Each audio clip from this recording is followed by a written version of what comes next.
Contraponto Cinema está começando agora. E a nossa recomendação da semana é o filme que está em cartaz ainda, Lucy. Você pode conferir. I used to be just like you, vulnerable, uncertain, frightened of death. Then everything changed, only 12 hours ago. Please, I don't do anything. I haven't done anything. I'm begging you, please. Pode conferir. É um filme do diretor francês Luc Besson. Zé Luiz, gostou do filme? Muito, um filme fabuloso. Aliás, eu estou falando muito, os últimos filmes que nós comentamos também, filmes excelentes, né? Mas é um filme que traz Nós assistimos filmes ruins também, mas a gente não comenta aqui, isso, né? os ruins a gente dispensa. E é um filme que traz um debate fantástico, né? Um debate que a gente tem feito muito. Ele traz algumas questões da física quântica, alguns debates sobre a questão da evolução, da biologia, da química. Enfim, é um filme fabuloso, numa linguagem que atrai um público em geral, né? Uma linguagem popular. Eu posso te fazer uma pergunta aqui para a gente começar essa conversa, já focando em um detalhe desse filme, que é o seguinte.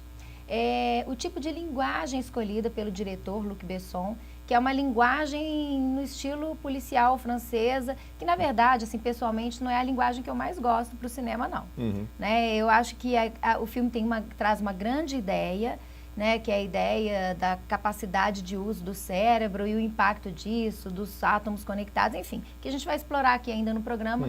Mas, Zé Luiz, eu queria que você dissesse para a gente o seguinte: qual é o interesse do cinema em optar por esse tipo de linguagem? Pois, eu acho que chegar, e aí tem que ver a eficiência disso, chegar a um público mais amplo.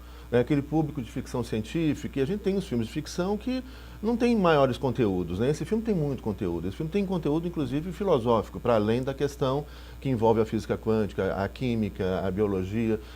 Mas chegar a esse público que não iria num filme se fizesse esse debate numa linguagem mais hermética, numa linguagem mais lenta. No estilo cult. No estilo cult, por exemplo, que é um público mais reduzido. Aqui a ideia é chegar a um público que gosta de policial, que gosta de ficção científica e que de repente vai ser introduzido nesse tipo de debate, que eu acho muito interessante. Nós já comentamos outros filmes aqui, por exemplo, daquele diretor sul-africano, Blomkamp, que fez o Elysium, que ele faz a mesma coisa, ele traz um debate filosófico, um debate sociológico, político naquele filme, Elysium, né? E que ele transporta isso para uma linguagem de ficção científica, atraindo um público além daquele público normal, que seria um público mais restrito para um cinema cult. Né? Com a riqueza que tem essa história, eu acho uma pena ter sido essa opção, enfim, eu acho que poderia ser uma linguagem mais cult, talvez, mas enfim, porque eu não sei se é eficiente em alcançar esse público-alvo, porque as pessoas saem do cinema como se tivessem ido assistir simplesmente um filme de ação, porque ele acabou se tornando um filme de ação,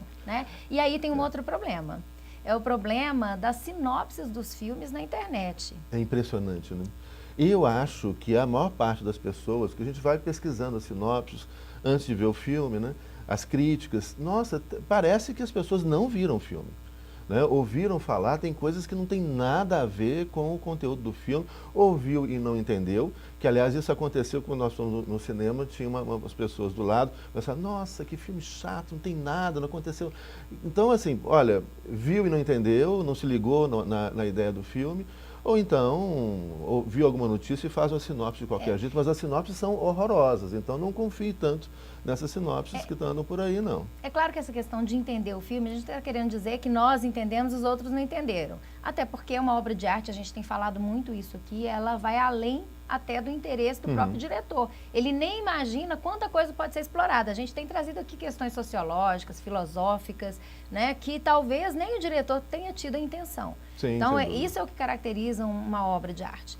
Mas existem determinadas questões que são colocadas como contrárias no filme. Por exemplo, a gente chegou a ver algumas indicações desse filme, do Lucy, como ela tendo sido, ela optado por ser mula, né? Carregar a droga. E não foi opção, né? Ela foi sequestrada. Agora vamos falar um pouquinho da história. Pois é, que é fantástico. A história ela tem uma chave de compreensão que é fundamental, que aparece no início do filme e que aí permite que a gente compreenda qual que é o objetivo do filme. E a chave de compreensão é justamente quando aparece a aula de um cientista e esse cara está explicando que a gente usa 10 a 15% do cérebro, que é uma tese depois que eu gostaria que você comentasse, e que o golfinho utiliza 20% do cérebro.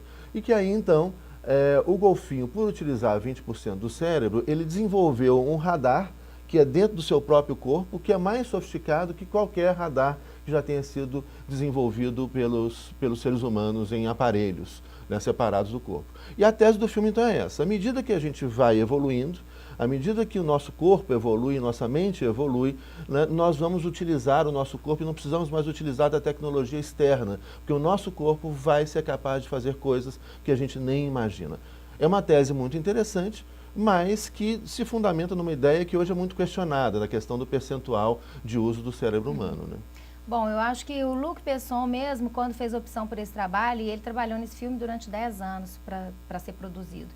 Então, ele mesmo já partiu da premissa de que não é uma tese cientificamente comprovada, já indicativos de que, na verdade, a gente usa todas as partes do cérebro, mas não ao mesmo tempo, enfim. Tem várias explicações sobre essa utilização e aí é do cérebro. importante que diga isso, quer dizer, muitas vezes essa tese é colocada, a gente usa 10%, seria uma parte só do cérebro, isso não é verdade.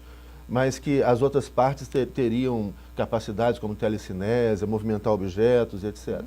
Essa tese que foi refutada. Mas não, a gente não pode imaginar, e aí também não dá para trabalhar os 10%, ao evoluir a capacidade, né, nossa capacidade do nosso corpo, do nosso cérebro, né, se a gente estaria 10%, 20%, 50%, se tem limite para isso, mas não no sentido de utilizar partes do cérebro, porque hoje você tem pesquisas que mostram que nós utilizamos todas as partes do nosso cérebro. Nós né? não somos neurocientistas, então a gente não vai falar disso daqui, porque realmente nós não dominamos essa questão. Mas o que eu acho que é importante falar, e a minha impressão do filme, é que o que ele aponta como um desenvolvimento do cérebro, na verdade, me parece mais o desenvolvimento de uma sensibilidade, que aí se aproxima daquela questão da física quântica mesmo, que é uma ruptura da noção de tempo e espaço. Né? E o filme trabalha com isso, com essa ruptura, porque a gente sai de uma lógica linear, da racionalidade científica com que a gente está acostumado, que parece que é a condutora da nossa vida, né? E a utilização de uma parte maior do cérebro aparece no filme como uma ruptura com essas limitações. Então ela passa a desenvolver quase que superpoderes, né? O que na verdade não são necessariamente superpoderes, mas só a capacidade da gente ter mais sensibilidade já seriam superpoderes, né? Especialmente com essa noção de que todas as coisas estão ligadas. Eu acho que essa é a grande questão do filme, porque no momento em que ela desenvolve a maior capacidade do cérebro, ela deixa de ter a limitação de tempo e espaço. Então ela passa a existir em diversos tempos, ela passa a estar em todos os espaços, né? Até que então, quase que eu conto o final do filme. Você vai ter que assistir. E aí é que entra os grandes debates da física quântica, né? Que são fabulosos. A questão de que os átomos criados no mesmo momento, todos eles se comunicam imediatamente. O que então todos os átomos estão ligados com todos os átomos, tudo está ligado com tudo.